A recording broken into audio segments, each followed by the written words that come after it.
మనలందరినీ సజీవులుగా ఉంచిన ప్రభు అయిన యేసుక్రీస్తు నామంలో మీ అందరికీ హృదయపూర్వకమైన వందనాలు తెలియజేస్తా ఉన్నాను. మరొక Victory Worship Centre online Bible స్టడీకి మీ అందరినీ ప్రేమతో ఆహ్వానిస్తూ ఈ బైబిల్ స్టడీని మనము ప్రార్థనతో ప్రారంభించుకుందాం. దయచేసి మీరందరూ తలలు వంచి కళ్ళు మూసుకున్నట్లయితే నాతో పాటు ప్రార్థనలో ఏకీభవించవలసిందిగా కోరుతా ఉన్నాను. ప్రార్థన. సజీవుడైనటువంటి మా ప్రియ పరలోకపైన యేసుక్రీస్తు ప్రభువా, ఈ బైబిల్ స్టడీలోన మీరు మాకు ఇచ్చిన మరొక అవకాశాన్ని బట్టి మీకు వందనాలు తెలియజేస్తున్నాను. దేవాది దేవా, మీకే కృతజ్ఞతాస్తుతులు. మమ్మల్ని అందరినీ కూడా మీరు సజీవు లెక్కలో ఉంచి కాచి కాపాడి పోషిస్తున్నందుకు వందనాలు తెలియజేస్తా ఉన్నాను. భౌతికంగా దూరంగా ఉన్నప్పటికీ మమ్మల్ని అందరినీ ఆత్మలోన సహవాసంలో ఈ విధంగా ఉండటానికి మీరిచ్చినటువంటి ఈ మంచి తరుణాన్ని బట్టి, ఈ సదుపాయాలన్నిటిని బట్టి మిమ్మల్ని స్తుతిస్తూ ఆరాధిస్తూ ఉంచున్నాను. ఈ బైబిల్ స్టడీలో మీరే మాతో ఉండండి, మాతో మాట్లాడండి. వాక్య పరిచర్య చేస్తున్న బ్రదర్ని మీ చేతులకు అప్పగించుకుంటున్నాము. మీరే సహాయం చేయండి, మీ మాటలు అనుగ్రహించమని అడుగుతున్నా. ప్రతి ఆటంకాల్ని యేసునామంలో దూరం చేయమని అడుగుతా ఉంచున్నాను. ప్రభువా దేవా, మీ సన్నిధి మీ తోడు మా అందరికీ మా పైన ఉంచమని అడుగుతూ యేసునామంలో ఈ ప్రార్థన అడుగుతున్నాము తండ్రి, ఆమెన్. ఈ సమయంలో ఒక పాట పాడుకుందాం. సాంగ్ నంబర్ 20, పాట సంఖ్య 20. ఆశ్చర్యమైన ప్రేమ, కల్వరిలోని ప్రేమ. ఆ పాట చాలా అర్థంతో కూడుకున్నటువంటి పాట. ఈ పాట నాకు చాలా ఇష్టమైనటువంటి పాట. ఈ పాటను మన కొయ్యరు వారు పాడుతుండగా దయచేసి మనమందరము కూడా కలిసి పాడుదాం.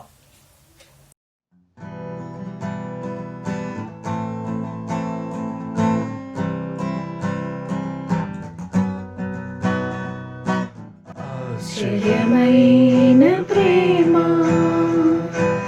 కల్వరిలోని ప్రేమ. ఆశ్చర్యమైన ప్రేమ, కల్వరిలోని ప్రేమ. మరణము కంటే బలమైన ప్రేమవే నన్ను జయించిన ప్రేమ. మరణము కంటే బలమైన ప్రేమవే నన్ను జయించిన ప్రేమ. ఆశ్చర్యమైన ప్రేమ. పరమును వీడిన ప్రేమ, ధరలో పాపిని వెదకిన ప్రేమ. పరమును వీడిన ప్రేమ, ధరలో పాపిని వెదకిన ప్రేమ. నన్ను కరుణించి ఆదరించి సేదనిచ్చి నిత్య జీవమిచ్చి. నన్ను కరుణించి ఆదరించి సేదనిచ్చి నిత్య జీవమిచ్చి. ఆశ్చర్యమైన ప్రేమ, కల్వరిలోని ప్రేమ. ఆశ్చర్యమైన ప్రేమ. పావన యేసుని ప్రేమ, సిలువలో పాపిని మోసిన ప్రేమ. పావన యేసుని ప్రేమ, సిలువలో పాపిని మోసిన ప్రేమ. నాకై మరణించి జీవమిచ్చి జయమిచ్చి తన మహిమనిచ్చి. నాకై మరణించి జీవమిచ్చి జయమిచ్చి తన మహిమనిచ్చి. ఆశ్చర్యమైన ప్రేమ, కల్వరిలోని ప్రేమ. ఆశ్చర్యమైన ప్రేమ.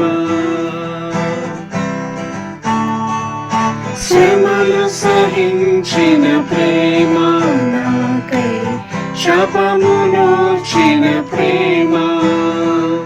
శ్రమలు సహించిన ప్రేమ, నాకై శాపమునోచిన ప్రేమ. విడనాడని ప్రేమది ఎన్నడూ ఎడబాయదు. విడనాడని ప్రేమది ఎన్నడూ ఎడబాయదు. ఆశ్చర్యమైన ప్రేమ కల్వరిలోని ప్రేమ ఆశ్చర్యమైన ప్రేమ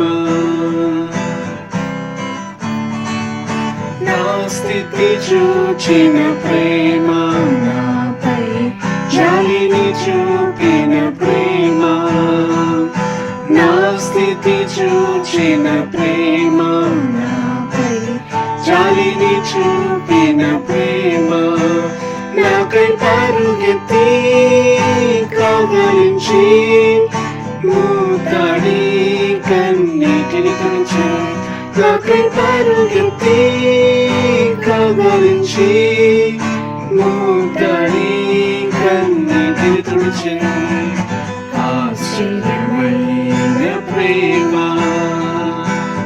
కల్వరిలోని ప్రేమ మరణము కంటే బలమైన ప్రేమది నన్ను జయించని ప్రేమ మరణము కంటే బలమైన ప్రేమది నన్ను జయించని ప్రేమ ఆశ్చర్యమైన ప్రేమ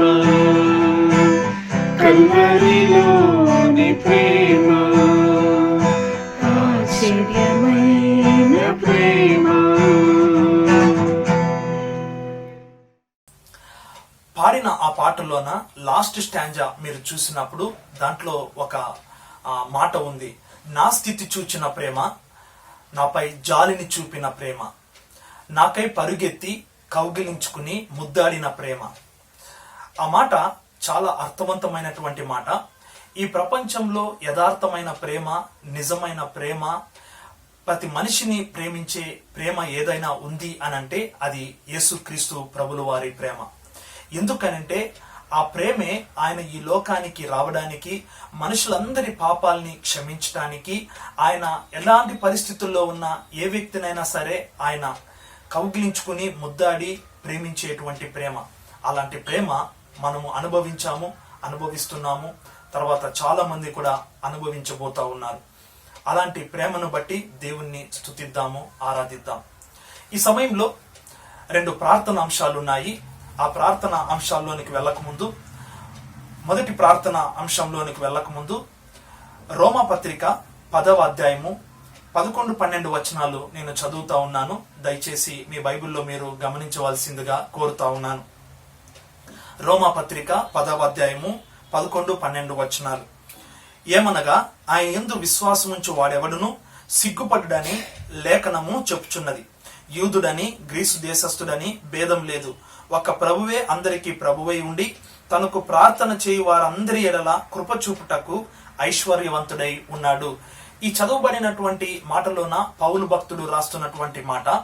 ఈ మాటలోన యేసు ప్రభు యొక్క 3 లక్షణాల గురించి మనము చూడవచ్చు. 1, ఆయన అందరికీ ప్రభువై ఉన్నాడు. 2, ఆయన ఐశ్వర్యవంతుడై ఉన్నాడు. 3, తనకు ప్రార్థన చేయు వారందరి ఎడల కృప చూపుటకు.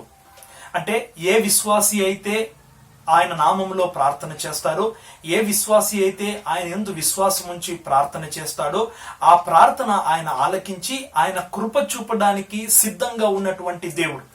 అలాంటి గొప్ప దేవుని నామములో మనం అందరము కూడా ప్రార్థన చేద్దాం. మొదటి ప్రార్థన రిక్వెస్ట్ ఏంటంటే, pray that the churches are opening in all places in India. They must and should follow the government rules and regulations, and members should cooperate according to the government, and also salvation of all who attend the churches. దేశంలో మందిరాలు తెరవబడుచుండగా ప్రతి ఒక్కరూ దేశ నిబంధనలను అనుసరించులాగన మరియు సభ్యులందరూ ప్రభుత్వ ఆదేశాలకు అనుసరించి వాటికి సహకరించులాగన మరియు ఎవరైతే రక్షణ లేదో వాళ్ళ రక్షణ పొందులాగన మనము ప్రార్థన చేద్దాం. మన ప్రార్థనలు దేవుడు ఆలకించి జూన్ 8వ తేదీ నుండి భారతదేశంలోన అన్ని మందిరాలు ఓపెన్ అవ్వడానికి దేవుడు కృప చూపించాడు. సో చాలా మంది వచ్చే ఆదివారం నుంచి సభ్యులందరూ కూడుకుంటుండగా దేవుడు కృప, ప్రొటెక్షన్, సహాయము వాళ్ళందరిపైన ఉండులాగున సంఘాలన్నీ కూడా ప్రభుత్వ ఆదేశాలకు అనుసరించి వాళ్ళు పాటించులాగున చాలా మంది చాలా సంవత్సరాల నుంచి మందిరాలకి అటెండ్ అవుతున్న మారు మనసు లేనటువంటి చాలా మంది క్రైస్తవులు ఉన్నారు. వాళ్ళందరూ రక్షణ పొందులాగున మనము ప్రార్థన చేద్దాం. సర్వోన్నతుడా, సర్వ సృష్టికి కారణభూతుడా, మరొకసారి ప్రార్థిస్తా ఉంచున్నాం. మా ప్రార్థనలు మీరు ఆలకించి వాటికి జవాబులు దయచేసినటువంటి గొప్ప దేవుడవు. జూన్ 8వ తేదీ నుండి మందిరాలన్నీ కూడా ఓపెన్ చేయడానికి మీరే కృపను అనుగ్రహించినారు. వందనాలు ప్రభువా. వచ్చే ఆదివారం నుండి మేమందరం భౌతికంగా కూడుకుంటుండగా మీ యొక్క కృపను అనుగ్రహించి మమ్మల్ని అందరినీ కాచి కాపాడమని అడుగుతా ఉంచున్నాను. ఏ ఒక్కరూ కూడా కరోనా బారిన పడుకోకుండా దేవా దయచేసి సహాయం చేయమని అడుగుతున్నాను. ఎవరైతే అనారోగ్య పరిస్థితుల్లో ఉన్నారో ఏ ఒక్కరు కూడా అలాంటి వాళ్ళు మందిరాలకి అటెండ్ అవ్వకుండా మీరే సహాయం చేయమని వేడుకుంటా ఉంచున్నాను. అలానే ప్రభువా దేవా, మరి ప్రభుత్వ ఆదేశాలను అనుసరించి మందిరము దేవా ప్రతి మందిరము కూడా పాటించులాగున సహాయం చేయండి. ఎక్కడ ఆదేశాల్ని అనుసరించుకోకుండా ప్రభుత్వానికి విరోధముగా ఏ పనులు చేయకోకుండా మీరే సహాయం చేయమని దేవా మీరే కృపను అనుగ్రహించమని అడుగుతా ఉంచున్నాను ప్రభువా. అలానే దేవా చాలా సంవత్సరాల నుండి మందిరాలకి వెళ్తున్నప్పటికీ రక్షణ లేని క్రైస్తవులు చాలా మంది ఉన్నారు. దేవా వాళ్ళని సమయంలో జ్ఞాపకం చేసుకోండి, వాళ్ళు మీరే రక్షించమని వేడుకుంటా ఉంచున్నాను. రక్షణ ద్వారా మాత్రమే పరలోకానికి మనుషులు చేరగలుగుతారు. దేవా దాన్ని ఆలోచించి మారు మనసు పొందడానికి మీరే సహాయం చేయమని మనసారా మిమ్మల్ని వేడుకుంటా ఉంచున్నాను ప్రభువా. మీ కృపను అనుగ్రహించమని వేడుకుంటూ యేసు సర్వోన్నత నామంలో ఈ ప్రార్థన అడుగుతున్నాను తండ్రి, ఆమేన్. రెండవ ప్రార్థన అంశంలోనికి వెళ్దాము. లూకా సువార్త 18వ అధ్యాయము 1వ వచనం. లూకా సువార్త 18వ అధ్యాయము 1వ వచనం.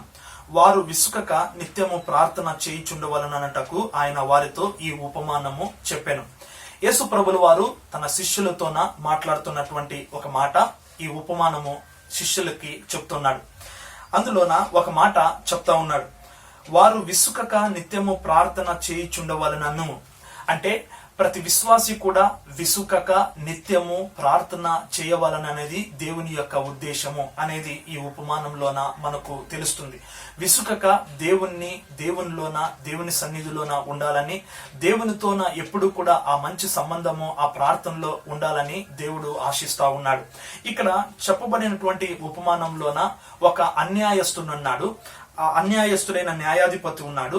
ఆ న్యాయాధిపతి ఎలా ఉన్నాడు అని అంటే దేవునికి భయపడక మనుషులను లక్ష్య పెట్టక అలాంటి ఒక న్యాయాధిపతి దగ్గరికి ఒక విధవరాలు ఆమె మనవులను అడగడానికి నిత్యము ఆయన దగ్గరకు వచ్చి విసుకక ఆమె ఆయన్ని అడుగుతా ఉన్నప్పుడు ఆ అన్యాయస్తుడైన న్యాయాధిపతే ఆమె మొర విని ఆమెకి కావాల్సిన సహాయాన్ని అనుగ్రహించినాడు. అలానే 7వ వచనాన్ని ఒక మాట మనం చూస్తే, దేవుడు తాను ఏర్పరచుకొనిన వారు దివారాత్రులు తన్ను గూర్చి మొరపెట్టుకొనుచుండగా వారికి న్యాయం తీర్చడా. జీవాధిపతి అయినటువంటి యేసుక్రీస్తు ప్రభుల వారు మనము విశ్వాసములోన ప్రార్థన చేసినప్పుడు దేవుడు ఖచ్చితంగా మనకు న్యాయం తీర్చడా అనే గంభీరమైనటువంటి మాట ప్రశ్నతోన అక్కడ ఉంచినప్పుడు ఒకసారి ఆలోచించండి. దేవుడు ఖచ్చితంగా దేవుని నామములో విశ్వాసములో ఆయనకి అనుగుణంగా మన జీవితాల పట్ల మనము ప్రార్థన చేసినప్పుడు ఖచ్చితంగా ఆయన ప్రార్థన ఆలకించి వాటికి జవాబులు న్యాయాన్ని తీర్చగలిగే గొప్ప దేవుడు మనకు ఉన్నాడు. అలాంటి గొప్ప దేవుని నామంలోన మనము ప్రార్థన చేద్దాం. దేవుడు ఖచ్చితంగా మన ప్రార్థనలు ఆలకించి వాటికి జవాబులు దయచేస్తాడు. రెండవ ప్రార్థన అంశాన్ని దయచేసి గమనించండి.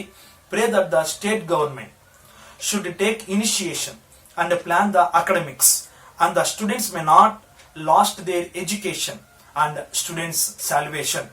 రాష్ట్ర విద్యా వ్యవస్థ గురించి మరియు విద్యార్థులు ఎక్కడ అకాడమిక్స్ నష్టపోకుండా ఉండునట్లు రాష్ట్ర ప్రభుత్వము చక్కని ప్రణాళిక చేయులాగన మరియు రాష్ట్రంలోను దేశంలో ఉన్న విద్యార్థులందరూ మారు మనసు పొందులాగన మనము ప్రార్థన చేద్దాం. కరోనా వైరస్ వలన చాలా మంది నష్టపోయారు. ఆర్థికంగా ఆరోగ్యంగా నష్టపోయారు. చాలా మంది ఉద్యోగస్తులు ఉద్యోగాలు కోల్పోయారు. ఇవన్నీ మనందరికీ తెలిసిన విషయమే. అలానే మరొకటి నష్టపోయిన విషయంలో ఇంకొకటి ఏంటంటే ఎడ్యుకేషన్.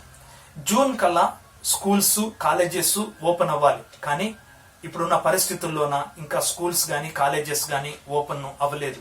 సో అకాడమిక్స్ గురించి ఆలోచిస్తే అకాడమిక్స్ ఎలా ఉంటాయి, ఆన్లైన్ ద్వారానా ఆఫ్లైన్ ద్వారానా అర్థం అవ్వలేని పరిస్థితి. సో విద్యార్థులు ఎవరు కూడా నష్టపోకుండా రాష్ట్ర ప్రభుత్వము చక్కని ప్రణాళిక వేసి విద్యార్థులకి ఆయా సబ్జెక్ట్స్ ని చక్కగా అందించలాగున ఆఫ్లైన్ ద్వారానా లేదా ఆన్లైన్ ద్వారానా దేవుడు ఏదైతే ఆలోచన అధికారులకు ఇస్తా ఉన్నాడో ఆ ప్రకారంగా ఎడ్యుకేషన్ సిస్టమ్ ఈ అకాడమిక్ ఇయర్ ఉండటానికి మనము ప్రార్థన చేద్దాం. అలానే మారు మనసు లేనటువంటి విద్యార్థుల గురించి కూడా మనము ప్రార్థన చేద్దాం. దేవా మహోన్నతుడ, గంభీరమైనటువంటి దేవుడు, ఈ బైబిల్ స్టడీలోన ఈ విధంగా మేము ప్రార్థన చేయడానికి మీరు చూపిన మహాకృపను బట్టి మీకు ఎనలేని వందనాలు తెలియచేస్తా ఉన్నాను. ఈ బైబిల్ స్టడీలో మేము చేస్తున్న ప్రార్థన మీరు దయచేసి ఆలకించండి. కరోనా వైరస్ వలన చాలా రకాలుగా చాలా నష్టపోయి ఉన్నాయి. అందులో ఎడ్యుకేషన్ ఈ అకాడమిక్ ఇయర్ కి సంబంధించిన విషయాన్ని మేము ముందు ఉంచుతున్నాం. ప్రభువా, దయచేసి నాయన రాష్ట్ర ప్రభుత్వానికి అధికారులకు మీరే సరైన సలహాలు అనుగ్రహించి చక్కని అకాడమిక్స్ ని ఉండులాగా మీరే చేయమని మిమ్మల్ని వేడుకుంటా ఉంచున్నాను. ఈ అకాడమిక్ ఇయర్ అంతా కూడా ప్రభా ఏ విధంగా చేయాలో మీరే ఆలోచనలా చెప్పమని వేడుకుంటా ఉంచున్నాను ప్రభా. అలానే ప్రభా ఏ విద్యార్థి కూడా వాళ్ళ ఎడ్యుకేషన్ ని నష్టపోకుండా మీరే సహాయం చేయమని వేడుకుంటా ఉంచున్నాను. రాష్ట్రంలో దేశంలో చాలా మంది కొన్ని లక్షల మంది విద్యార్థులు ఉన్నారు. వాళ్ళందరి రక్షణ గురించి ప్రార్థిస్తా ఉంచున్నాను. వాళ్ళందరూ మీ కృపలోన రక్షణ మారు మనసు పొందడానికి మీరే సహాయం చేయండి. చాలా మంది విద్యార్థులు చాలా రకాలుగా చాలా విషయాల్లో బానిసలైపోయి ఉన్నారు ప్రభువా. దాంట్లో నుండి విడిపింపబడి దేవా వాళ్ళు మారు మనసు పొందడానికి నిజమైన దేవుని గురించి ఆలోచించడానికి మీరే సహాయం చేయమని మరొకసారి అడుగుతూ యేసు సర్వోన్నత నామంలో ఈ ప్రార్థన అడుగుతున్నాము తండ్రి, ఆమేన్. ఈ సమయంలో బ్రదర్ అల్లం షామ్ ఈరోజు వాక్య పరిచర్య చేస్తా ఉన్నాడు. ఐ రిక్వెస్ట్ బ్రదర్ అల్లం Sam to share the word of God. మన రక్షకుడైన యేసుక్రీస్తు వారి నామంలో మీ అందరికీ వందనాలు చెల్లిస్తున్నాను. మరొక బైబిల్ స్టడీ మనము ఆన్లైన్లో దేవుని వాక్యాన్ని ధ్యానించడానికి దేవుడు చూపిన కృపను బట్టి ఇచ్చిన సమయాన్ని బట్టి దేవునికి వందనాలు చెల్లిస్తున్నాను. మనం వాక్య భాగంలోకి వెళ్దాము. రోమీయులకు రాసిన పత్రిక 3వ అధ్యాయము 11 నుంచి 18, 20 నుంచి 24. Romans 3rd chapter 11th to 18th and 20 to 24. నీతిమంతుడు లేడు, ఒక్కడు లేడు, గ్రహించువాడెవడం లేడు, దేవుని వెతుకువాడెవడం లేడు. అందరూ త్రోవ తప్పి ఏకముగా పనికి మాలిన వారేరి, మేలు చేయువాడు లేడు, ఒక్కడైనా లేడు. వారి గొంతుగా తెరిచిన సమాధి, తమ నాలుకతో మోసం చేయుదురు. వారి పెదవుల కింద సర్పవిషం ఉన్నది, వారి నోటి నిండా శపించుటకు పగే ఉన్నవి. రక్తం చిందించుటకు వారి పాదములు పరిగెత్తుచున్నవి. నాశనమును కష్టమును వారి మార్గంలో ఉన్నవి. శాంతి మార్గము వారు ఎరగరు. వారి కన్నుల ఎదుట దేవుని భయం లేదు. 20వ వచనం. ఏలైనగా ధర్మశాస్త్ర సంబంధమైన క్రియల మూలంగా ఏ మనుషుడు ఆయన దృష్టికి నీతిమంతుడని తీర్చబడడు. ధర్మశాస్త్రం వలన పాపమనగా ఎట్టిదో తెలియబడుచున్నది. ఇట్లుండగా ధర్మశాస్త్రమునకు వేరుగా దేవుని నీతి బయలుపడుచున్నది. దానికి ధర్మశాస్త్రమును ప్రవక్తలు సాక్ష్యం ఇచ్చుచున్నారు. అది యేసుక్రీస్తునందలి విశ్వాసం మూలమైనదే. నమ్ము వారందరికీ కలుగు దేవుని నీతియే ఉన్నది. ఏ భేదం లేదు. అందరూ పాపం చేసి దేవుడు అనుగ్రహించి మహిమను పొందలేకపోతున్నారు. కాబట్టి నమ్మువారు ఆయన కృపచేతనే యేసుక్రీస్తునందలి విమోచనం ద్వారా ఉచితముగా నీతిమంతులుగా తీర్చబడుచున్నారు. ప్రార్థన చేసుకుందాం. నమ్మకమైన మా తండ్రి, నీకు వందనాలు. ఈ సమయంలో మీ వాక్యాన్ని ధ్యానించడానికి మాకు ఇచ్చిన సమయాన్ని బట్టి నైనా ఈ విధంగా మేము టెక్నాలజీని వాడుకొని ఆన్లైన్లో మేము బైబిల్ స్టడీ కలిగి ఉండటానికి మీరు చూపిన కృపను బట్టి ఇంతవరకు క్షేమంగా మాకు భద్రపరిచారు. అందుబట్టి నీకు వందనాలు. మరి వాక్య పరిచయ విషయంలో నన్ను బలపరచండి, నాకు సహాయం చేయండి. మా సహోదరులతో సంఘంతో స్పష్టంగా మాట్లాడి మీ యొక్క ఆత్మతో మీ వాక్యంతో నింపమని, మీరు మహిమ పొందమని కొద్ది ప్రార్థన చేసిన వాళ్ళు వేడుకున్నాను తండ్రి, ఆమేన్. చదువుబడిన వాక్యంలో చూసినట్లయితే మనము ఈ రోమిలకు రాసిన పత్రిక 3, 4, 5 అధ్యాయాలు చూసినట్లయితే ఎక్కువ నీతిమంతుడు లేడు, నీతిమంతులుగా తీర్చబడడం ఎలా, యేసుక్రీస్తునందు విశ్వాసం ద్వారా ఏ విధంగా నీతిమంతులుగా తీర్చబడతారు, ధర్మశాస్త్ర క్రియల మూలంగా నీతిమంతులుగా తీర్చబడరా, ఇవన్నీ విషయాలు మనం దీంట్లో చూడొచ్చు. కాబట్టి ఈరోజు మనం ధ్యానించబోయేటువంటి అంశం ఏంటంటే నీతిమంతులుగా తీర్చబడుట మరియు నీతిమంతుల జీవన విధానము. కాబట్టి ప్రభు చిత్తమైతే ఈరోజు నీతిమంతులుగా తీర్చబడడం అనే అంశం గురించి ధ్యానిద్దాము. రెండవ అంశంగా దేవుని నీతిని ఎలా చేయాలి, లేకపోతే నీతిమంతుల జీవన విధానము ఎలా ఉంటుంది అనేది మనం చూద్దాం. నీతిమంతుడు, నీతి లేకపోతే నీతిమత్వము అనేటువంటి అర్థాన్ని మన డిక్షనరీలో చూసినట్లయితే the quality of being morally right are to be right especially in a moral way. Morally right అంటే నైతికంగా సరైనది చేయడం, కరెక్ట్గా ఉండడం, కరెక్ట్గా చేయడం, నైతికంగా మనకు ఇవ్వబడినటువంటి విషయాలలో, పద్ధతులలో, వాటన్నిటిలో లేకపోతే మతానికి సంబంధించిన ఆచారాల విషయంలో కరెక్ట్గా ఉండడం, సరైనది చేయడం అనేటువంటి అర్థాన్ని మనం అర్థం చేసుకోవచ్చు. దానికి సిమిలర్గా చాలా అర్థాలు మనకు ఉన్నాయి. గుడ్ అని, వర్చువస్ అని, worthy, principled, law abiding, guiltless, blameless, sinless, noble minded, pure, god fearing, sound, ఇలా డిఫరెంట్ అర్థాలు, సిమిలర్ అర్థాలు మనము డిక్షనరీలో చూడవచ్చు. మరి వాక్యపరంగా మనం చూసినట్లయితే ఎంతోమంది గొప్ప భక్తులు ఈ యొక్క నీతి గురించి, నీతిమత్వం గురించి, నీతిమంతుల గురించి ఎంతో చక్కగా డెఫినేషన్స్ మనకి ఇచ్చారు. ఎన్నో ఉన్నాయి, దాంట్లో నేను కొన్ని మాత్రం చెప్తున్నాను. మార్టిన్ లూథర్ కింగ్ జూనియర్ ఏమంటాడంటే, the time is always right to do what is right. ఏది సరైనదో అన్ని సమయాలలో ఆ సరైనది చేయడమే నీతి అని తను అంటాడు. అంతేకాకుండా doing right things from God side అని మనం అర్థం చేసుకోవచ్చు. డాక్టర్ సిఐ స్కోఫిల్ ఎంతో క్లుప్తంగా, ఎంతో చక్కగా తను అర్థాన్ని ఇచ్చాడు. To be right and to do right towards God and man అంటే మనుషుల ఎదుట, దేవుని ఎదుట మంచిగా ఉంటూ, సరైనది చేస్తూ, సరిగ్గా ఉంటూ సరైనది చేయడమే నీతి అనేది వారు డెఫినేషన్స్ ఇచ్చారు. కాబట్టి మనం చక్కగా అర్థం చేసుకోవచ్చు. దేవుని యొక్క వాక్యం పరంగా మనం అర్థం చేసుకున్నట్లయితే మనం దేవుని పక్షమున ఉండి, దేవుని విధానంలో మనం చేసే ప్రతి తలంపు, ఆలోచన, పద్ధతులు, క్రియలన్నీ అవి నీతి అని చెప్పవచ్చు. కాబట్టి మనం దేవుని పక్షాన ఉండడం కరెక్ట్. దేవుని పక్షాన ఉండి దేవుడు ఆలోచించినట్లు, దేవుడు చేసినట్లు, దేవుడు మెచ్చిన రీతిలో, ఆయన దృష్టిలో మనం సరైనది చేస్తే అది నీతిగా చేయడం, నీతి గల జీవితము, బ్రతుకు అనేది మనం అర్థం చేసుకోవచ్చు. ఇలా మనము నీతికి సంబంధించినటువంటి అర్థాలు మన దేవుని యొక్క వాక్యాన్ని ధ్యానించినట్లయితే మనం స్పష్టంగా ఒకటే అర్థం చేసుకోవచ్చు. మనం దేవుని పక్షాన ఉండి దేవుని విధానంలో మనం ఏది చేసినా నీతి గలది మనం అర్థం చేసుకోవచ్చు. కాబట్టి ఎవరు నీతిమంతులు మనం చదివినటువంటి భాగంలో చూసినట్లయితే, నీతిమంతుడు ఒక్కడు లేడు, అందరూ పాపం చేస్తున్నారు, పాపం చేసి దేవుడు అనుగ్రహించేటువంటి ఆ మహిమను పొందలేకపోతున్నారు, అందరూ అవినీతిమంతులే, పాపం గలవారే, నాలుకల కింద వారు సర్ప విషం ఉంది, పాపం ఉంది, అవినీతిమంతులు, దుర్నీతి గలవారు. రోమా 1-2 అధ్యాయాలు చూసినట్లయితే ఎంత దుర్నీతికి, దేవునికి వ్యతిరేకంగా ఎలాంటి దుర్నీతి కార్యాలు చేస్తున్నారో మనం చూసినప్పుడు ఎంతో ఆశ్చర్యపోతాము. ప్రసంగి 7:20 ఇదే రాయబడుతుంది, పాపం చేయక మేలు చేయుచుండు నీతిమంతుడు భూమి మీద ఒకడు లేరు. కాబట్టి నీతిమంతుడు ఈ లోకంలో ఎవరంటే ఎవరు లేరు, ఒక యేసుక్రీస్తు వారు.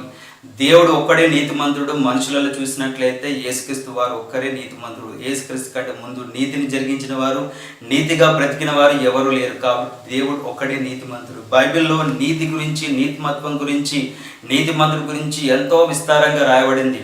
నీతి గురించి మనం అన్ని ధ్యానించినట్లయితే మనకు సమయం సరిపోదు. ఆ రెఫరెన్స్ చూపెట్టినా మనకు సమయం సరిపోదు. కాబట్టి నేను ఏదైతే ధ్యానించానో నీతి గురించి, దేవుడు ఎంత నీతిని ప్రేమిస్తాడు, నీతి గురించి ఎంత చక్కగా ఆయనకు సంబంధించిన విషయాలు రాయబడిందో నేను ఎక్స్ప్లెయిన్ చేస్తాను.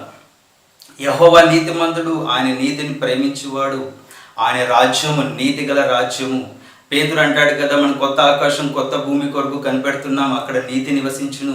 కాబట్టి పరలోకంలో అంతా ఏముంటుందంటే నీతి ఏముంటుంది. ఆయన సన్నిధిలో ఎవరు ఉంటారంటే నీతిమంతులే ఉంటారు.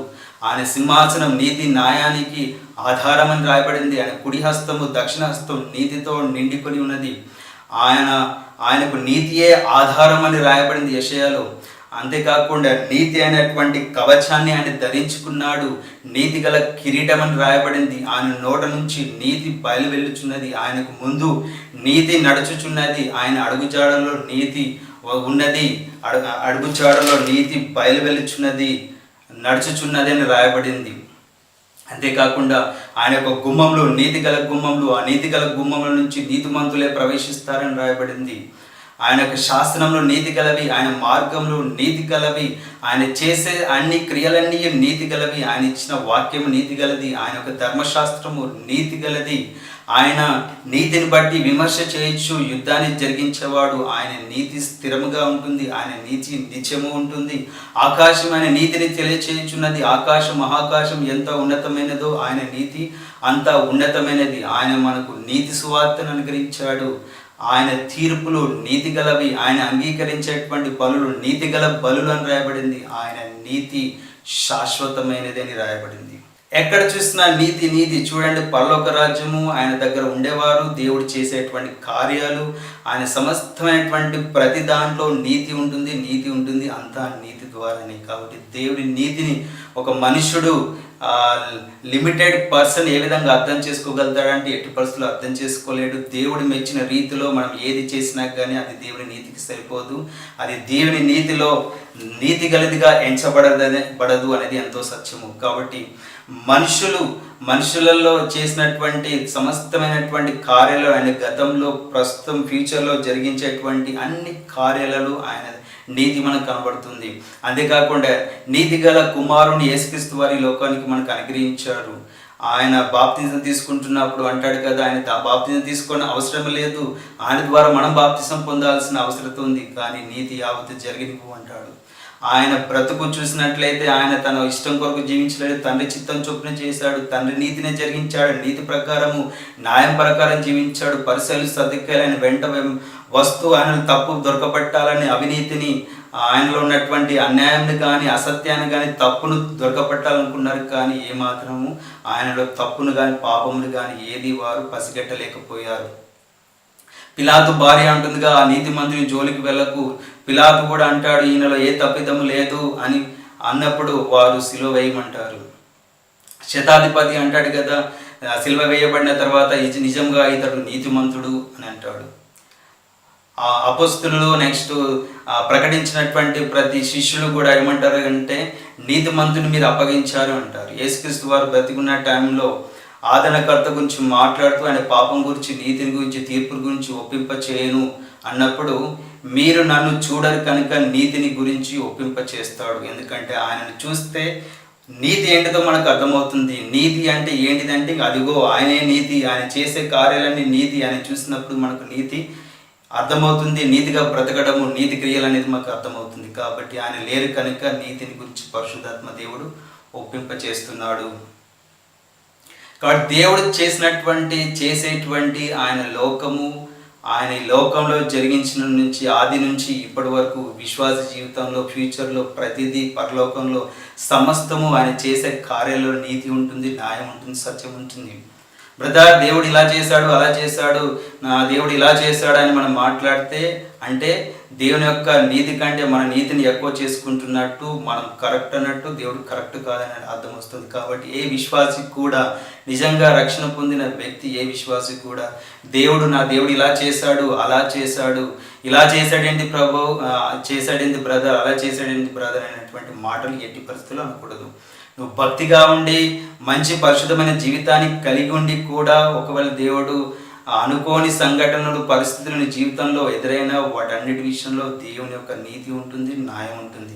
నువ్వు పాపం చేసి దాని ద్వారా వచ్చేటువంటి పనిష్మెంట్లు అన్నింటిలో కూడా ఆయన యొక్క నీతి ఉంటుంది, న్యాయం ఉంటుంది. నయమి అంటుంది కదా, దేవుడు సర్వశక్తుడు నాకు విరోధంగా సాక్ష్యం పలికాడు, ఏదో దేవుడు తనకు అన్యాయం చేసినట్టు మాట్లాడుతుంది. అలా మాట్లాడే అవసరమే లేదు.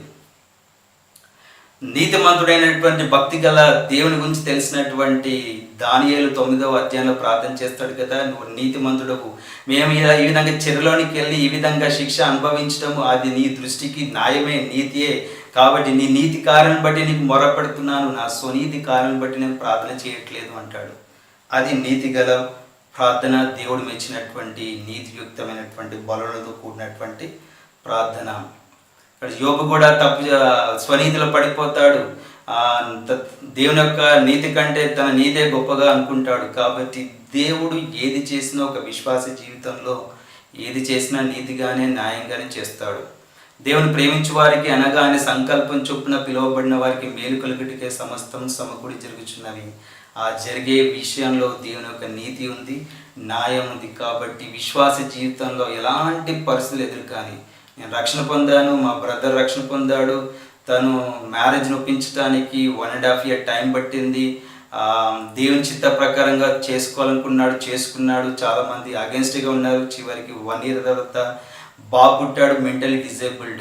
నువ్వు దేవుడు అన్నావు కానీ దేవుడు ఇట్లా చేశాడేంది, అలా చేశాడేంది, కాబట్టి మా మాట వినలేదు, నీకు అలా అయింది అనే విధంగా మాట్లాడారు. కాబట్టి దేవుడు ఆయన జీవితంలో అలా చేయడం నీతియా? న్యాయం అంటే నీతియే, న్యాయమే. ఆయన ఏది చేసినా నీతే చేస్తాడు, ఆయన ఏది చేసినా న్యాయమే చేస్తాడు. కాబట్టి దేవుడు ఇలా చేశాడు, అలా చేశాడని ప్రశ్నించే అధికారం మనకు లేనే లేదు.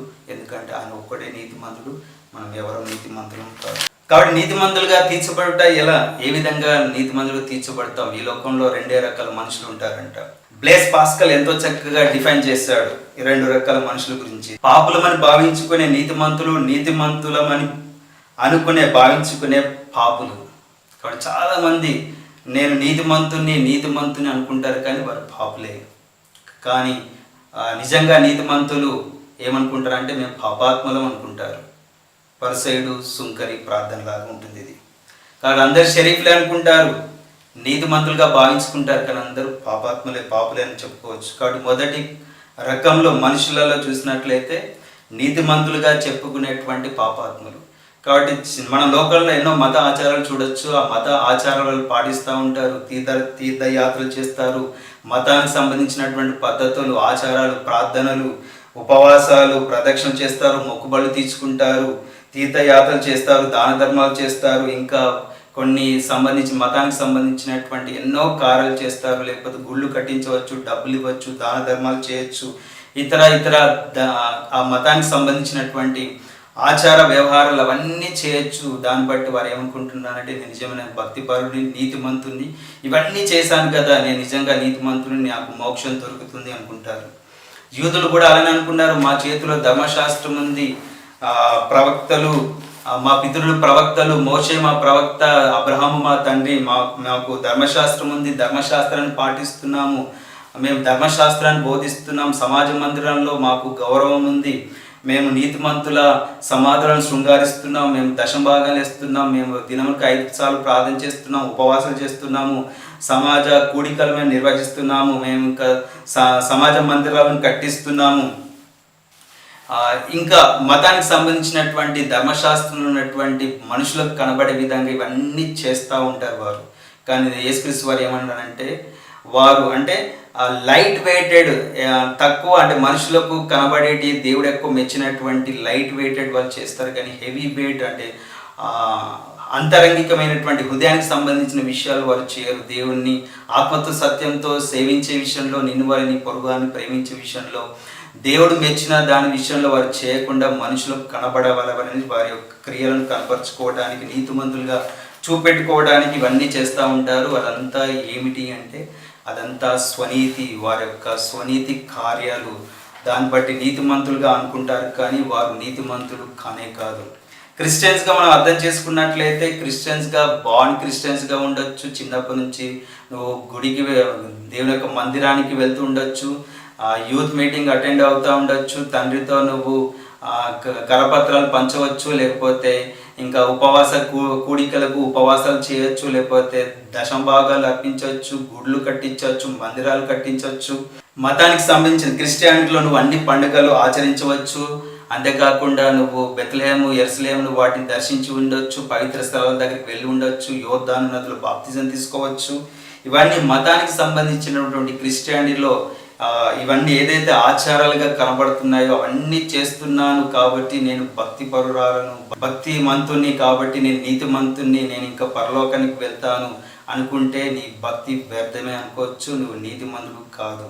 నిజంగా దాంట్లో దేవుడు మెచ్చింది విశ్వాసంతో, యేసుక్రీస్తునందు విశ్వాసంతో నువ్వు చేసినట్లయితే దానికి దేవుడు అంగీకరిస్తాడు. కానీ ఒకవేళ మతపు ఉచ్చులో ఉండి ఆ యొక్క మత పద్ధతులు, ఇవన్నీ ఆచారాలు, మతానికి సంబంధించిన ఇవన్నీ చేస్తూ నేను భక్తి గలవాడను, నేను బాప్తిజం తీసుకున్నాను, నేను చిన్నప్పటి నుంచి క్రిస్టియన్స్, మా యొక్క పితరులు క్రిస్టియన్స్ మేము చిన్నప్పటి నుంచి బైబిల్ చదువుతున్నాము.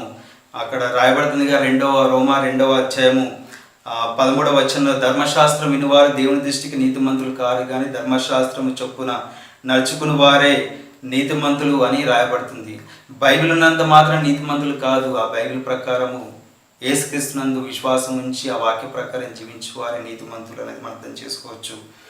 కాబట్టి ఇవన్నీ మతానికి సంబంధించిన ఆచారాలు చేయడాన్ని బట్టి ఎవరు నీతిమంతులుగా తీర్చబడరు. బాప్తిజం గురించి చాలా మాట్లాడతారు. అందుకే అపొస్తలుడైన పౌలు సున్నతి గురించి యూదులు అతిశయిస్తూ ఉంటే, సున్నతి అనేది హృదయ సంబంధమైనది కానీ అది హృదయ సంబంధమైనది కానీ శరీర సంబంధమైనది కాదు.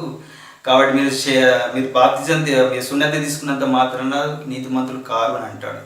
ఇక్కడ కూడా అలానే అర్థం చేసుకోవచ్చు. బాప్తిజం అనేది హృదయ సంబంధమైనది కానీ అది ఎక్స్టర్నల్ శరీరకు సంబంధమైనది కాదు. బాప్తిజం తీసుకున్నంత మాత్రాన నువ్వు నీతిమంతుడు కావు, పరలోక రాజ్యానికి వెళ్ళవు. కానీ నీతిమంతులుగా ఎలా తీర్చబడతాం? 2వ కవర్ చూసినట్లయితే పాపాత్మని ఒప్పుకునేటువంటి నీతిమంతులు నిజంగా ఎవరైతే అంటే మన ధర్మశాస్త్రము దేవుడు ఇచ్చినటువంటి ధర్మశాస్త్రం బట్టి ఆ ధర్మశాస్త్రాన్ని నెరవేర్చడం ఇంపాసిబుల్, కేవలం యేసుక్రీస్తునందు విశ్వాసం ఉంచడాన్ని బట్టి నీతిమంతులుగా తీర్చబడతాం. రోమా 3వ అధ్యాయము ఇంతకుముందు మనం చదివిన వచనాల్లో 20 నుంచి 28 చూసినట్లయితే ధర్మశాస్త్రానికి వేరుగా దేవుని యొక్క నీతి బయలుపరచబడి ఉన్నది.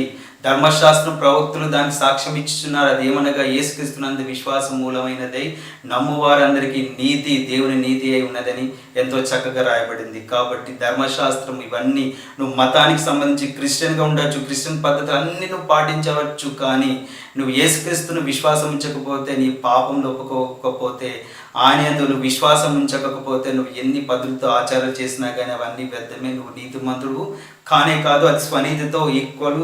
దేవుడు దాన్ని ఏమంటున్నాడంటే యెషయా గ్రంథము 64:6వ వచనంలో అది దేవుని దృష్టిలో మురికి గుడ్డలతో సమానం అని రాయబడింది. కాబట్టి అవన్నీ మురికి గుడ్డలతో సమానం, అవి మురికిలోనికి వెళ్తాయి, ఎందుకు పనికి రాకుండా పోతాయి. కేవలము యేసుక్రీస్తునందు విశ్వాసం ఉంచడం ద్వారా మాత్రం నీతిమంతులుగా తీర్చబడతాం. కాబట్టి యూతులు, పరిసయ్యులు, సద్దుకాయలు మాకు ధర్మశాస్త్రమే పాటిస్తున్నాం అనుకున్న ధర్మశాస్త్రాన్ని ఎవరూ పాటించలేరు.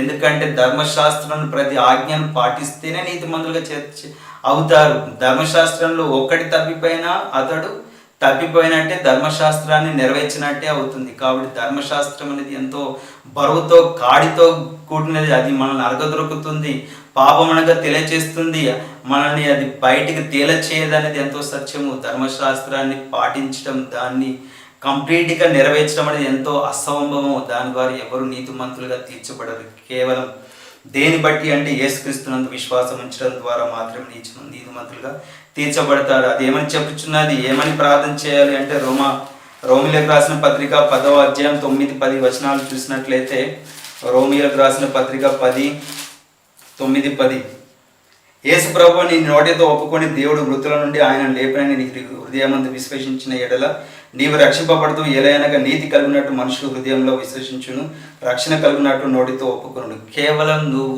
పాపివని గుర్తించి నీ పాపం ఒప్పుకొని ఆయన ఎదుట పశ్చాత్తాపడి నీ పాపం ఒప్పుకున్నట్లయితే దేవుడు నీ పాపములు క్షమిస్తాడు. అంతేకాకుండా విశ్వాసం ఉంచినటువంటి నువ్వు, ప్రార్థన చేసిన నువ్వు రక్షణ పొందుతావు.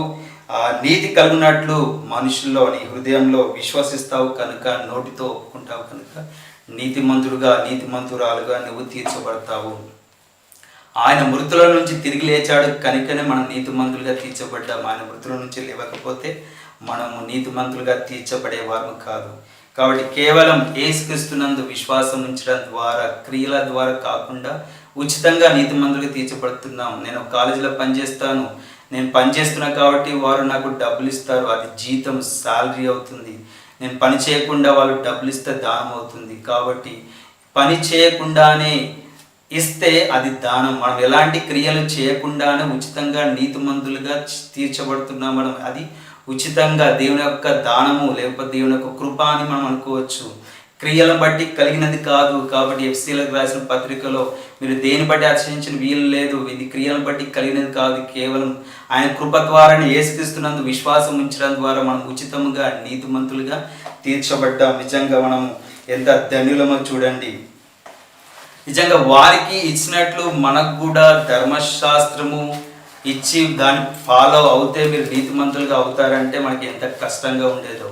అంటే మనము కొత్త నిబంధనలు ఉన్నాం కాబట్టి ఒక ప్రవక్త వచ్చేసి కొండ మీదకి ఎక్కి, మోషే కొండ మీదకి ఎక్కి దేవుని యొక్క ధర్మశాస్త్రం ఎట్లయితే ఇచ్చాడో, ఒక కొండ మీదకి ఎక్కి దేవుడు ఒక ధర్మశాస్త్రాన్ని ఇచ్చేసి, కాబట్టి వీరు టెక్నాలజీలో ఉన్నారు, వీరి ప్రపంచంలో ప్రస్తుత లోకంలో జనరేషన్ పాపం ఎక్కువ ఉంది కనుక మినీ బిర్యానీ లాగా మినీ ధర్మశాస్త్రాన్ని ఇచ్చేద్దాం, వీళ్ళకు కొంచెం వెసులుబాటు కలిగిద్దాము, వారిలాగా పాతకాలపు ధర్మశాస్త్రం లాగా కాకుండా కొంత సడలింపులతో వెసులుబాటుతో చిన్న ధర్మశాస్త్రాన్ని మినీ ధర్మశాస్త్రాన్ని ఇచ్చేసి దేవుడు ఇచ్చేసి దీన్ని పాటిస్తే మీరు నీతిమంతులుగా తీర్చబడతారంటే నిజంగా మనం అయ్యేవారం కాదు. అది ఎంతో కష్టం, చేయలేదు. అలా కాకుండా కొండ మీద చేసినటువంటి యేసుక్రీస్తు వారు చేసిన ప్రసంగంలో ధనులు మాట్లాడి, కాబట్టి నేను చెప్పినటువంటి ఈ యొక్క మాటలను మీరు పాటించినట్లయితే, చేసినట్లయితే, కొండ మీద ప్రసంగాన్ని మీరు అనుసరించి దాని చొప్పున నడుచుకున్నవాడు ధన్యుడు, వాడు నీతిమంతులుగా తీర్చబడతారని చెప్పిన కష్టమేది. కానీ దేవుడు అలా చేయలేదు. కేవలము యేసుక్రీస్తునందు ఎలాంటి క్రియలు లేకుండా యేసుక్రీస్తునందు విశ్వాసం ఉంచడం ద్వారా మనం నీతిమంతులుగా తీర్చబడుతున్నాం. మనం బైబిల్లో ఎన్నో వచనాలు చూడొచ్చు. ఓల్డ్ టెస్ట్మెంట్లో, న్యూ టెస్ట్మెంట్లో కేవలము ధర్మశాస్త్రం లేకుండా కానీ ధర్మశాస్త్రానికి వ్యతిరేకంగా, ధర్మశాస్త్రానికి వేరుగా దేవుని యొక్క నీతి ఏ విధంగా ఉందో మనం చూడొచ్చు. కొత్త నిబంధన స్పష్టంగా ఈ రోమీలకు రాసిన 3-4-5 అధ్యాయంలో చూడొచ్చు. గలతీ 3-4 అధ్యాయంలో ధర్మశాస్త్రము, నీతిమంతులు, విశ్వాసం, యేసుక్రీస్తునందు విశ్వాసము, ఈ 3 ప్యారలల్గా ఎలా దేవుడు ధర్మశాస్త్రం బట్టి కాకుండా యేసుక్రీస్తునందు విశ్వాసం ఉంచడం ద్వారా నీతిమంతులుగా తీర్చబడతారో ఎంతో చక్కగా అద్భుతంగా రాయబడింది. అబ్రహాం జీవితాన్ని చూసినట్లయితే తను 4వ అధ్యాయంలో, రోమా 4వ అధ్యాయంలో మనం చూడొచ్చు. అబ్రహాము దేవుని నమ్మని అది అతని నీతిగా ఎంచబడినని రాయబడింది. కాబట్టి అప్పటికి ధర్మశాస్త్రం లేదు, తన కుమారుని బలిగా అర్పించలేదు, కేవలం దేవుని నమ్మాడు, నీతిగా ఎంచబడ్డాడు. కాబట్టి బాప్తిజం తీసుకున్న వారందరూ నీతిమంతులా అంటే నీతిమంతులు కాదు. బట్ నీతిమంతులందరూ బాప్తిజం తీసుకున్న వారే. అంటే కొత్త నిబంధనలు ఉన్న వారి గురించి నేను మాట్లాడుతున్నాను. నీతిమంతులుగా ఉన్న వారందరూ బాప్తిజం తీసుకున్న వారే.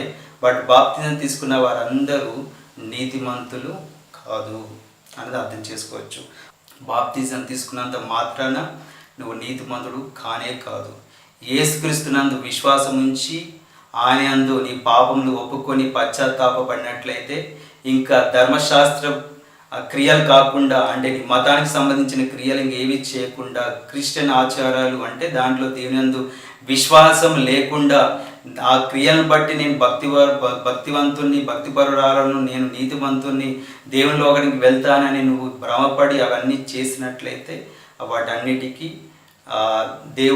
వాటన్నిటిని దేవుడు అంగీకరించడు. అది నీతిమంతుల లిస్టులోనికి రానే రాదు. కాబట్టి యేసుక్రీస్తునందు విశ్వాసం ఉంచడం ద్వారా నువ్వు నీతిమంతుడుగా అవుతావు. తద్వారా నువ్వు నీతికి ముద్రగా బాప్తిజమైనటువంటి గుర్తు పొందుకుంటావు.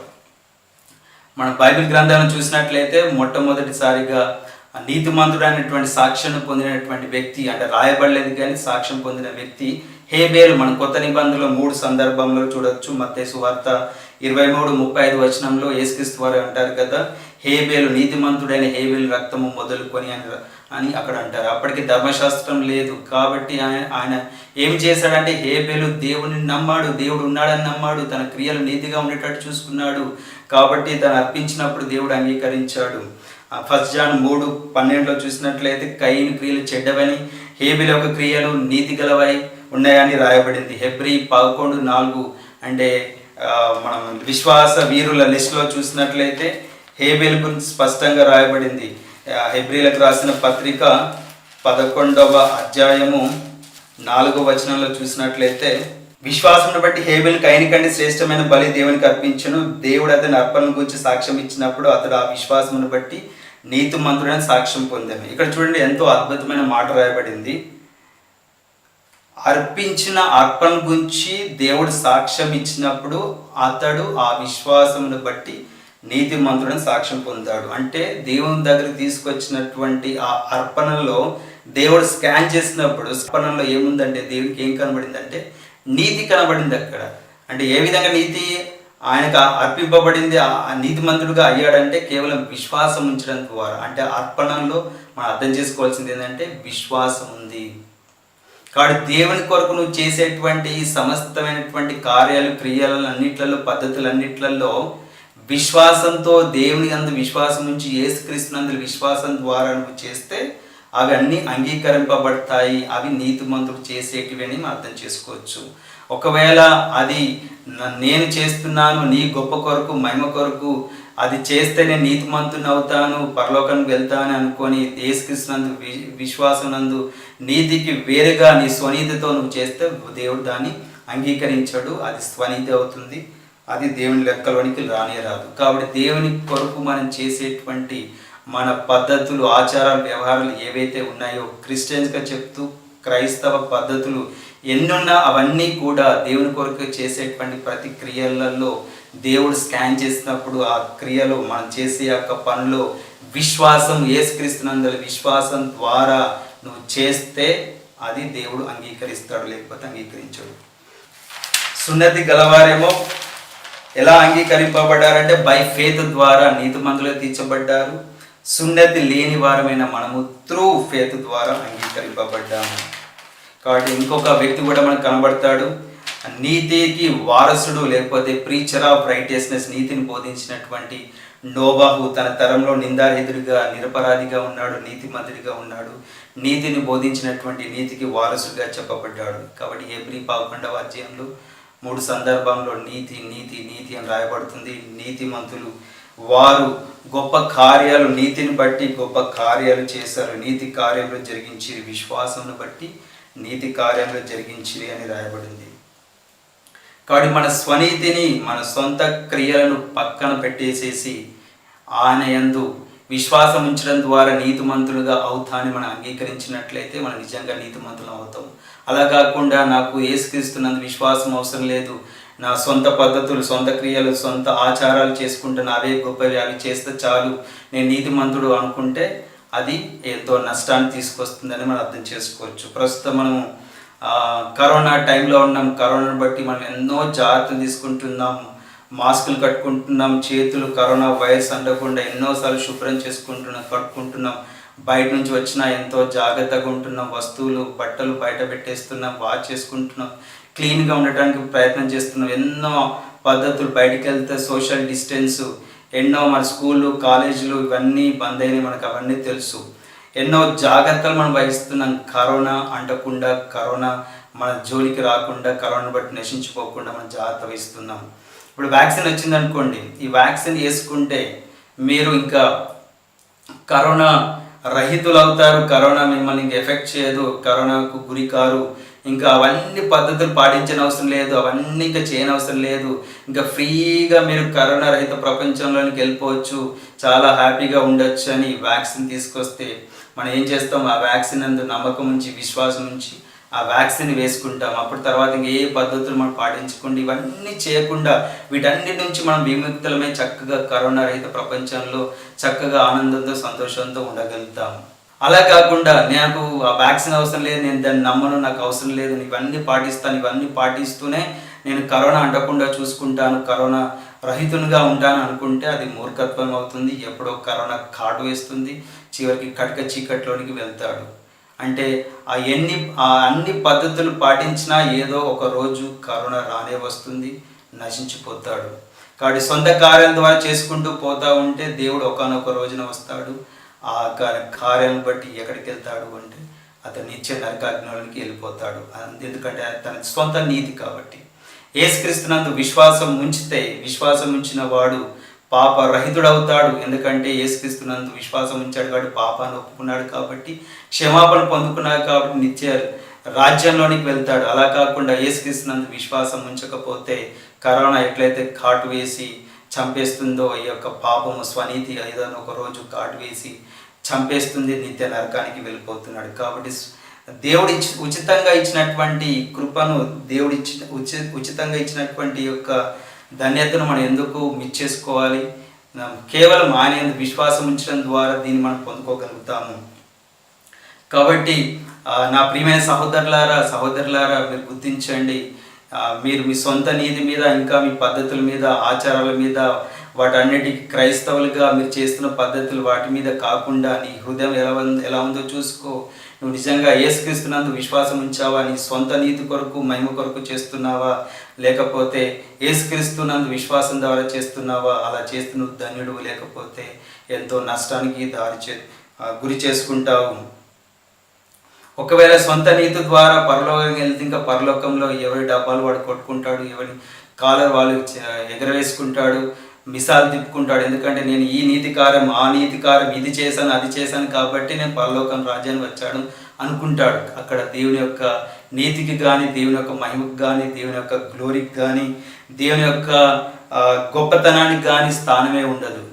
కానీ అలా కాదు, కేవలం యేసుక్రీస్తునందు విశ్వాసం ఉంచడం ద్వారా మాత్రమే పరలోక రాజ్యానికి మనం వెళ్ళగలుగుతాము. కాబట్టి ఈ నీతి సూర్యుడు, మలాకి గ్రంథంలో రాయబడిందిగా, నీతి సూర్యుడు మీకు అనుగ్రహింపబడతాడు, నీతి సూర్యుడు ఉదయించును. కాబట్టి ఈ నీతి సూర్యుడు అంగీకరించినట్లయితే మనం నీతిమంతులుగా తీర్చబడతాం. ఆకాశం నీతిని తెలియచేయుచున్నది. ఆకాశం చూసినట్లయితే అది ఎంతో నిర్మలమైనది, యూనిఫామ్గా బ్లూ కలర్ డిస్ట్రిబ్యూట్ అయి ఉంది, అవధులు లేనిది, లిమిట్లెస్.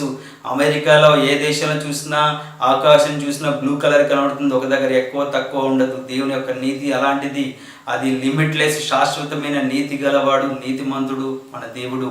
కాబట్టి కొంతకాలం కొన్ని ప్రాంతాలలో నీతిమంతుడుగా, కొన్ని ప్రాంతాలలో నీతిమంతుడుగా కాకుండా చేసేవాడు కాదు. ఆయన ఎప్పుడు ఎక్కడ ఉన్నా కానీ నీతిని జరిగించేవాడు. ఆయన కార్యాలు నీతి గలవి. ఆకాశం ఎంత ఉన్నతమైందో ఆయన నీతి అంత ఉన్నతమైనది అని మనం అర్థం చేసుకోవచ్చు.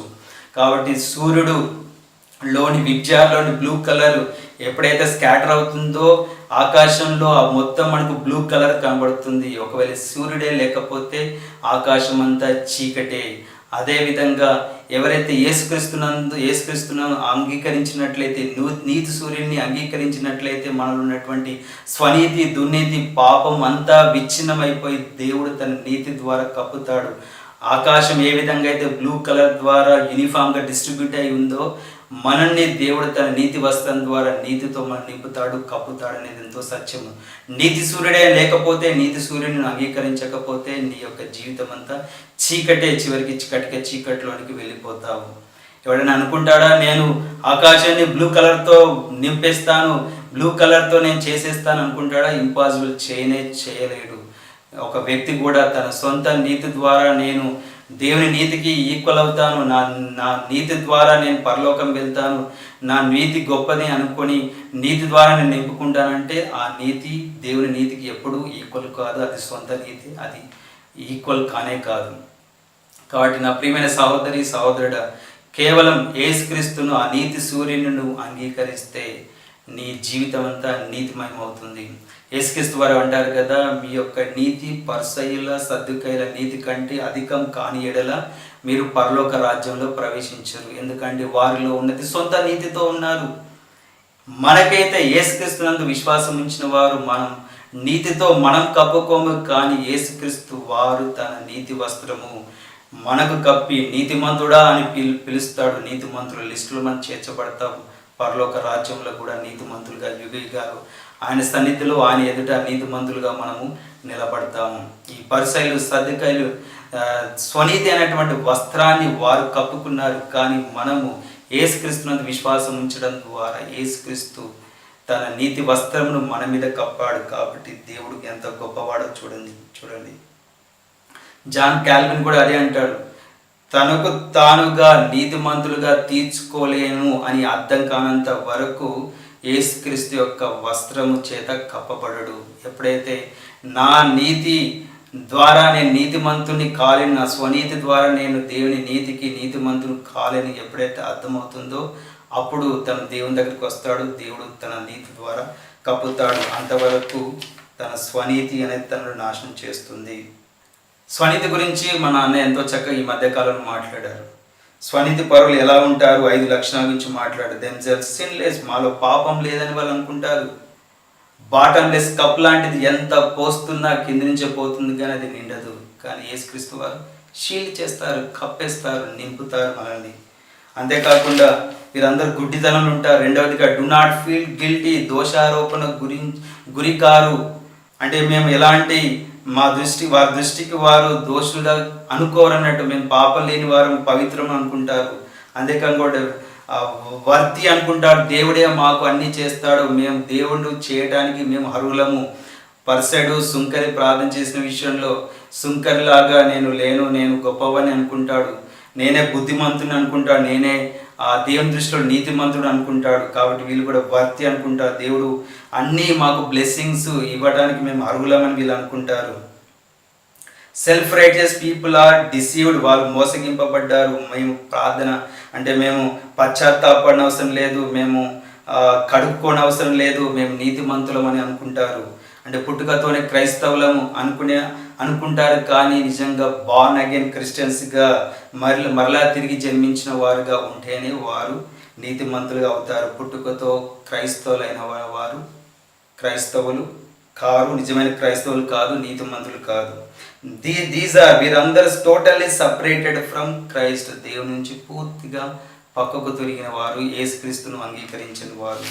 కాబట్టి నా ప్రియమైన సహోదరి సహోదరుడా, ఇంకా నువ్వు సొంత నీతి మీద ఆధారపడుతున్నావా? సొంత నీతి అనేది ఏమాత్రం నీకు నీతిని తీసుకురాదు, దేవుని నీతికి ఈక్వల్ కానే కాదు. నీ నీతిని వదిలిపెట్టేసి, నీ యొక్క దుర్మార్గతను దుర్నీతిని వదిలిపెట్టేసి మనం ఒప్పుకున్నట్లయితే యేసుక్రీస్తు వారు క్షమిస్తారు. ఆయన యొక్క రక్తం ద్వారా మనల్ని కడిగివేసి శుద్ధులుగా చేస్తారు, నీతిమంతులుగా.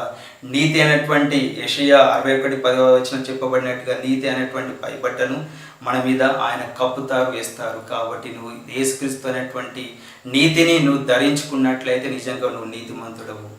లేకపోతే లేదు, నేను యేసుక్రీస్తునందు విశ్వాసము వద్దు, నాకు వ్యాక్సిన్ వద్దు, నేను ఇవన్నీ పాటిస్తాను అనే చెప్పే విధంగా ఎలా అయితే అవివేకంగా ఎలా అయితే అనుకుంటామో అదే విషయంలో నువ్వు కూడా అదే విధంగా అవుతావు. నాకు యేసుక్రీస్తు వద్దు, నేను ఇవన్నీ పాటించుకుంటా, ఇవే కరెక్ట్, ఇవే దీన్ని బట్టే నేను నీతిమంతుని అనుకుంటే అది నేను ఎప్పుడో ఒకప్పుడు నష్టంలోనికి నాశనంలోనికి తీసుకొస్తుంది. ప్రతి కాలం అంతా బాధపడుతూనే ఉంటావు. దేవుని ఎదుట నిలబడినప్పుడు కూడా బాధని. కేవలం ఉచితంగా యేసుక్రీస్తు ఇచ్చినటువంటి ఆ యొక్క నీతిమంతుడు నీతి వస్త్రాన్ని తీసుకోవటానికి నీకు సమయం ఉంది, కేవలం ఆయన విశ్వాసం ఉంచడం ద్వారానే. కాబట్టి తలలు వంచండి, ప్రార్థన చేసుకుందాం. నమ్మకమైన మా తండ్రి, నీకు వందనాలు. నిజంగా మీరు ఎంత నీతిమంతుడవు.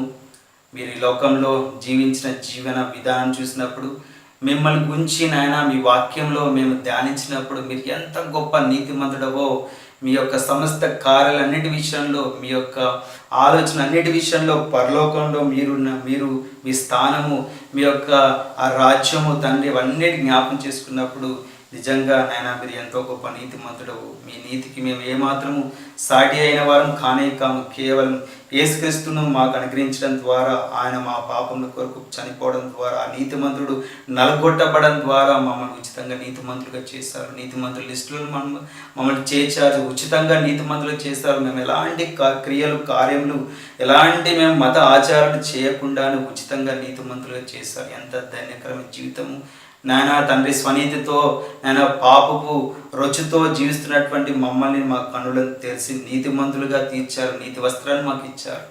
నా తండ్రి నీకు వందనాలు. ఎవరైతే సత్యాన్ని అంగీకరించి ప్రార్థన చేస్తున్నారో వారిని జ్ఞాపకం చేసుకోండి. ఇన్ని రోజులు నాయన బాప్తిజం ద్వారా రక్షణ, పుట్టుకతో నేను క్రైస్తవుని, నేను రక్షణ పొందాను, పరలోకం ఉందని భ్రమలో ఉన్నవారు, బాప్తిజం ద్వారా రక్షణ అనేటువంటి భ్రమలో ఉన్నవారు, క్రైస్తవులు ఉన్నటువంటి ఆచారాలన్నింటినీ పాటిస్తూ నేను నీతిమంతుడిని, పరలోకం ఉందని భ్రమలో ఉన్నవారు, వారందరూ ఈ సమయంలో వారి పాపమును ఒప్పుకొని యేసుక్రీస్తునందు విశ్వాసం ద్వారా నీతిమంతులుగా తీర్చబడటానికి మీ కృపా సహాయాన్ని అనుగ్రహించండి. మీ వాక్యాన్ని బట్టి మీకే వందనాలు చెల్లిస్తూ ఈ యొక్క కొద్ది ప్రార్థన యేసు నామములో పెట్టుకున్నాను తండ్రి, ఆమేన్. దేవుడు ఈరోజు ఈ బైబిల్ స్టడీ ద్వారా ఏదైతే మనతో మాట్లాడాడో వాటిని జాగ్రత్తగా ఆలోచించి ప్రార్థన పూర్వకంగా వాటి విషయాల్లో మనం ధ్యానిస్తూ ఉండడానికి ప్రయత్నము చేద్దాం.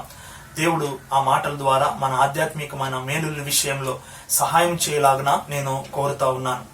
ఈ రోజున మన విక్టరీ వర్షిప్ సెంటర్ సభ్యులైనటువంటి సభ్యులు కొన్ని కుటుంబాలు వెడ్డింగ్ యానివర్సరీ జరుపుకుంటా ఉన్నారు. వాటిని నేను మీ మధ్యలో అనౌన్స్ చేస్తా ఉన్నాను. బ్రదర్ మాణిక్యరావు, సిస్టర్ ప్రసూన ఈరోజు వెడ్డింగ్ యానివర్సరీ జరుపుకుంటా ఉన్నారు.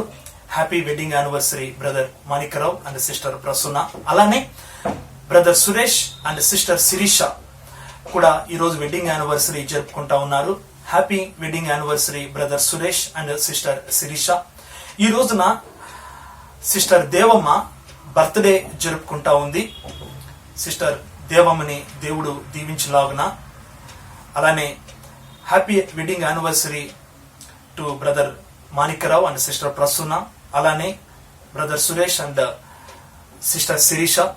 దేవుడు మీ కుటుంబాలని దీవించాలని, అలానే సిస్టర్ దేవమ్మను కూడా దేవుడు తన కృపలోన దీవించాలని, ఆశీర్వదించాలని కోరుతూ చివరి ప్రార్థన ఆశీర్వాదంతో మనము ఈ బైబిల్ స్టడీని మనము ముగించుకుందాం. సర్వకృపానిధియగు ప్రభువా, ఈ బైబిల్ స్టడీలో ఈ విధంగా ప్రార్థన చేయడానికి మీరు చూపిన కృపను బట్టి మీకు వందనాలు తెలియజేస్తున్నాను. మా విక్టరీ వర్షిప్ సెంటర్ సభ్యులైనటువంటి బ్రదర్ మాణిక్యరావు గారిని, సిస్టర్ ప్రసూన గారిని మీరు జ్ఞాపకం చేసుకుని ఇన్ని సంవత్సరాలు మీ కృపలోన మీ రెక్కల చాటున వాళ్ళ వైవాహిక జీవితంలో మీరు తోడుగా ఉన్నందుకు మీకు వందనాలు, సహాయపడినందుకు మీకు వందనాలు తెలియజేస్తా ఉన్నాను. దేవా, మీరే వాళ్ళ కుటుంబాన్ని కాపాడారని నమ్ముతున్నాను ప్రభువా. అలానే వచ్చే సంవత్సరం అంతా కూడా ఆ ప్రియమైన కుటుంబాన్ని దీవించి ఆశీర్వదించండి. ఆధ్యాత్మికమైన విషయాల్లోనూ దేవా మరి మీరు ఉద్దేశించిన ప్రకారంగా ఆ ప్రియ కుటుంబము ఉండటానికి సహాయం చేయండి. ప్రతి ఆర్థిక అవసరాన్ని మీరే తీర్చమని అడుగుతా ఉంచున్నాను ప్రభువా. దేవా, మీరు ప్రేమించి వాళ్ళకి ఇచ్చిన 3 సంతానాన్ని బట్టి మీకు వందనాలు. ఆశ, ఆక్స అండ్ యానీని బట్టి మీకు వందనాలు తెలియచేసుకున్నాను. వాళ్ళ భవిష్యత్తులను కూడా మీరే దీవించి ఆశీర్వదించమని వేడుకుంటున్నాను. అలానే ప్రభువా, బ్రదర్ సురేష్ ని, సిస్టర్ శిరీషాన్ని బట్టి కూడా మీకు వందనాలు తెలియచేస్తున్నాను. ఆ ప్రియ కుటుంబాన్ని కూడా ఇన్ని సంవత్సరాలు మీరు కాచి కాపాడినందుకు మీకు వందనాలు తెలియచేస్తా ఉన్నాను ప్రభువా. వచ్చే సంవత్సరం అంతా కూడా మీరెక్కల చాటున భద్రపరచండి. కావలసిన ప్రతి ఆధ్యాత్మికమైన విషయాలన్నింటిలోనూ మీరే పాఠాలు నేర్పించి మీరే కృపను అనుగ్రహించి ప్రతి అవసరాన్ని మీరే తీర్చమని వేడుకుంటా ఉంచున్నాను ప్రభువా.